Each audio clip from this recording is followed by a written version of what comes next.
সালামু আলাইকুম সম্মানিত কৃষক ভাইরা, আমরা আসছি এগ্রিকোলা কোম্পানির কিং লিডার একটা মরিচের জমিতে।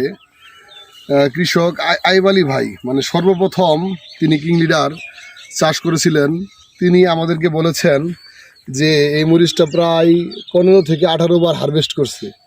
এরপরে তিনি শ্যুট করার জন্য রেখে দিয়েছেন। দেখেন মানে মরিচ মানে হেভি টাইট, এবং দেখেন বীজগুলা এই গাছের দেখেন শ্যুট করার জন্য রেখে দিচ্ছে। দেখেন এখন পর্যন্ত অসংখ্যবার হারভেস্ট করার পরেও দেখেন মরিচের ধরন মাশাল্লাহ মাশাল্লাহ। এবং মরিচের ভিতরে দেখেন এই যে একটা মরিচ ফেটে গেছে বীজের কারণে, দেখেন শুধু বীজ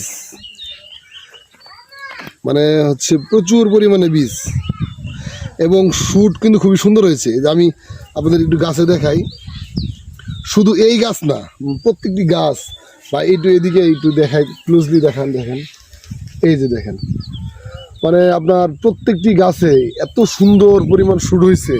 এবং তিনি আমাকে বলেছেন যে প্রায় 8 থেকে 10 মণ মরিচ এই অল্পটুকু জমির মধ্যে শ্যুট করেছে।